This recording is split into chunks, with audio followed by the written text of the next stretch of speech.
Hello everyone and welcome back to my channel. So today's case that I'm going to be talking about is the Asha Degree case, and I actually did cover this on my TikTok, but I wanted to go in a more in-depth video about it because, you know, TikTok is very limited. I just want to talk about it. There's not a lot of evidence in this case and it's still unsolved, unfortunately, but I just want to jump right into it. Asha Degree was born on August 5th, 1990 in Shelby, North Carolina.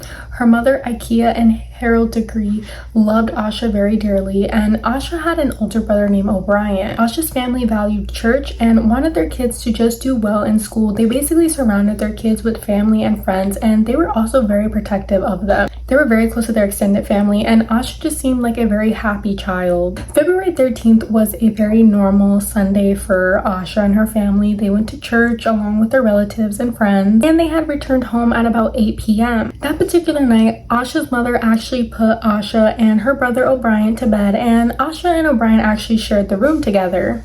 Everything was fine that particular night, but there was a severe rainstorm going on, and actually about an hour later the power had went out due to a car accident from the heavy rain. At about 12:30 a.m. Harold actually came home from his job, and as soon as he came home he actually did check up on Asha and O'Brien, and when he checked up on them they were both fast asleep. Nothing seemed out of the ordinary, so he just left. And due to Harold working these late nights, obviously his sleep schedule was all over the place, so he checked up again at 2:30 a.m. and again, both O'Brien and Asha were fast asleep. Nothing seemed amiss and everything just seemed fine. Now here's where the story takes a very weird and eerie turn.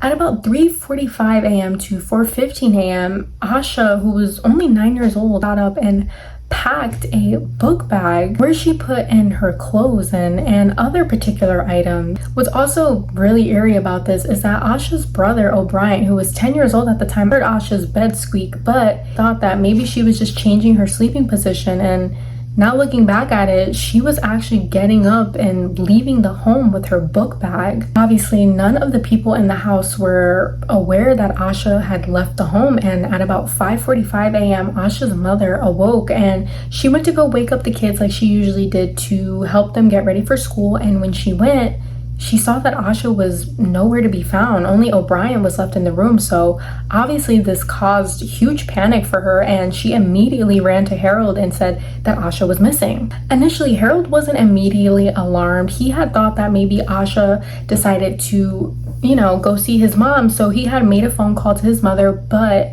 his mother stated that she has not seen Asha. So of course, both Harold and Ikea decided that they were going to call the police and let them know that their 9-year-old daughter is missing. Obviously, during this time, they had no explicit leads as to where Asha was, so Asha's family decided to search the neighborhood for Asha and see if maybe they can find Asha or if there were any clues to her whereabouts, but nothing actually turned up. Obviously, with no leads, they obviously turned to the media, and the media was running missing person report on Asha, and actually a few tips came in for her. Around 4 a.m., 2 drivers actually saw Asha walking down along Highway 180 in the pouring rain. She was wearing a long white t-shirt along with long white pants, which also matches the description of what her parents say she was wearing the last time they saw her. What's so frustrating about this case is that many people claim to have seen Asha walking in the downpouring rain, and nobody decided to call the police. At a late hour of 5 a.m., seeing a young girl walking in the downpouring rain is just so bizarre to me. Not even one phone call. And driver even said that he actually circled around to go see what was going on with Asha, and when he did, allegedly she got spooked and decided to run into the woods. Even after all this, they still decided not to call 911, and who knows what could have happened if they decided to maybe reach out to the proper authorities. Maybe Asha would still not be missing today. Maybe we would have leads to where her whereabouts are, or maybe she would have been brought home safely. A lot of people, when this case initially came out, speculated that it may have been a premeditated runaway, but it just doesn't make any sense because Asha's only 9 years old. What would a 9-year-old girl have the need to run away from? And as far as we know, there's no particular reason as to why Asha would want to run away. She had a great family, she loved church, she was doing really well in school, and she was even part of her basketball team, which she loved dearly. Of course, with cases like this, there are many theories that come along with it, and one of the theories that I personally don't agree with, but a lot of people think might be possibly true, is that only a couple days before Asha disappeared, she had a basketball game where her team had lost, and they took the loss pretty hard, and it came to the point where the team was just very unconsolable. They were crying, very upset. You know, they're all children, they're little girls, so you know, that's not unlikely for it to happen, but many people speculate that maybe the loss was so hard on Asha that she decided to just run away. Now, I have many problems with this theory. I don't believe that a 9-year-old would premeditatedly pack her bag and get up and leave just because she lost a basketball game. It just seems very odd, especially because that particular day, it was downpouring. I mean, I think if she was actually planning to run away for that, she would have been like, oh my God, the rain, I'm not gonna do this. It just doesn't make any sense to me. And I think it's kind of a silly theory. Apparently, a lot of people like to think that she just ran away and started a new life. To me, this is just so not the case. I don't believe that Asha just ran away just because and decided to start a new life. We have to remember that she's only a 9-year-old girl, and maybe somebody saw her and thought, hey, there's a vulnerable little girl walking out alone in the rain. Maybe let me try and talk to her.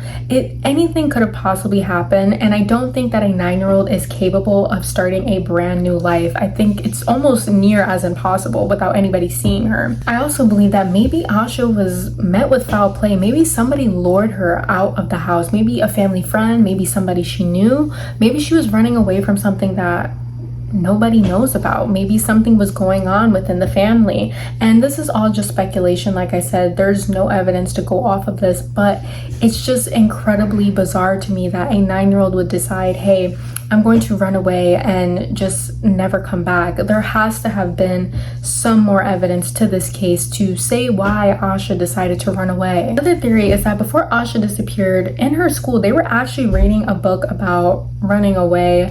I guess the book had to do with teens running away and going on these different adventures, and maybe Asha decided that she was inspired by this and decided to run away. Obviously, this theory I don't agree with. I don't believe that she decided to run away just because of the book, and if she did, I don't believe she would not have been found. It's just very odd. Interesting theory, I guess, but I just don't agree with it. Obviously, police continued their search, and there was actually no leads up until February 17th, where they found evidence in a shed that was along the route where Asha was walking at. In the shed, they found candy wrappers, a hair bow, a pencil, and a pen, and these were all found to belong to Asha. So police then formed a little theory that after Asha had ran into the woods, she obviously made her way to the shed and she stood there for a little bit. After this, the case ended up going cold until about a year later in August of 2001. Asha's book bag was found buried in a construction site, and the book bag was actually wrapped up in 2 trash bags, which to me is just very odd and stands out because it's almost as if the person who put it there wanted it to be found. Why wrap up a book bag and save it from the elements if you're actually trying to hide something? And it was about 26 miles away from Shelby, North Carolina, where Asha was last seen.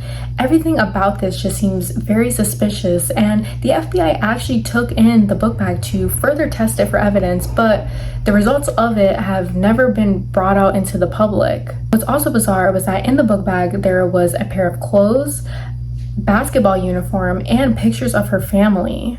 So Asha packed this book bag with pictures of her family, her basketball uniform, and then clothes. Again, it's just so bizarre because it's like she was only 9. I can't imagine what she possibly could have been running away from and what led her to do that. It's so frustrating because there's not a lot of evidence in this case, and as of now, we still don't know what Asha was running away from. In May of 2016, the FBI actually announced that they had a possible lead in the case, and this lead had to do with a car that witnesses say that they saw Asha get into. It was a 1970s Lincoln Continental marked Ford, and it was possibly a dark green. And the FBI was actually receiving quite a few tips that people have said that they seen Asha get into this car, and they're receiving these tips almost daily. So the FBI is asking for anybody who knows anything to please come forward. If they know who possibly owned that 1970s Lincoln Continental Ford, to come forward. Anything helps with Asha's case, because that is the last evidence that we have of Asha. Nobody knows anything else about her. Luckily, the community is super involved in the case, and